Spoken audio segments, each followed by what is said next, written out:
ஒரு அழகான தோட்டத்தில் நம் சாமி அமைதியாக படுத்திருந்தது. அந்த இரவு சாமி இருந்த தோட்டம் முழுவதும் ஆழமான அமைதியால் நிரம்பியிருந்தது. நிலவின் மென்மையான ஒளி புல்லின் மேல் விழுந்து இரவுக்கு அமைதியை கொண்டு வந்தது. காற்றும் கூட.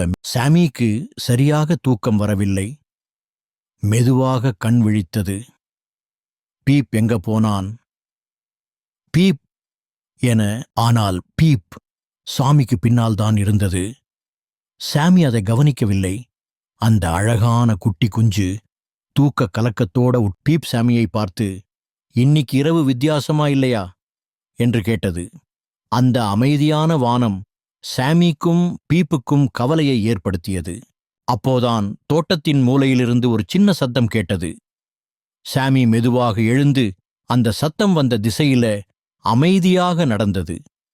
பீப் கூட ஒரு சத்தமும் இல்லாமல் சாமிக்கு பின்னால வந்தது. மெல்ல நடந்து தோட்டத்தின் எல்லைக்கு வந்தார்கள். தோட்டத்தின் எல்லை வரை வந்தாச்சு. என்ன சத்தம் அது? சாமி யோசனையுடன் இங்கும் அங்கும் பார்த்தது.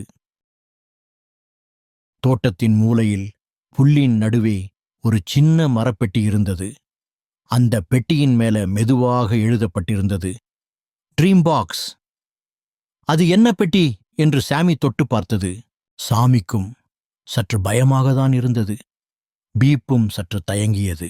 அவர்கள் பார்க்கும்போதே அந்த பெட்டி மெதுவாக திறக்க ஆரம்பித்தது.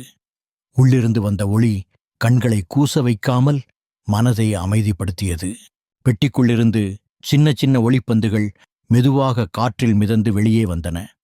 சாமியும் பீப் அந்த பெட்டிக்குள் எட்டி பார்த்தன. உள்ளே நிறைய ஒளிப்பந்துகள் இருந்தன. அவை மெதுவாக வெளியே வர ஆரம்பித்தன. இருவரும் அவற்றை ஆவலோடு பார்த்தார்கள். மேலும் அந்த ஒளிப்பந்துகள் அமைதியாக காற்றில் இங்கும் அங்கும் மிதந்தன. குறைந்த ஒளியுடன் அவை இருந்தன. அவற்றை அப்படி பார்க்க அழகாக இல்லை.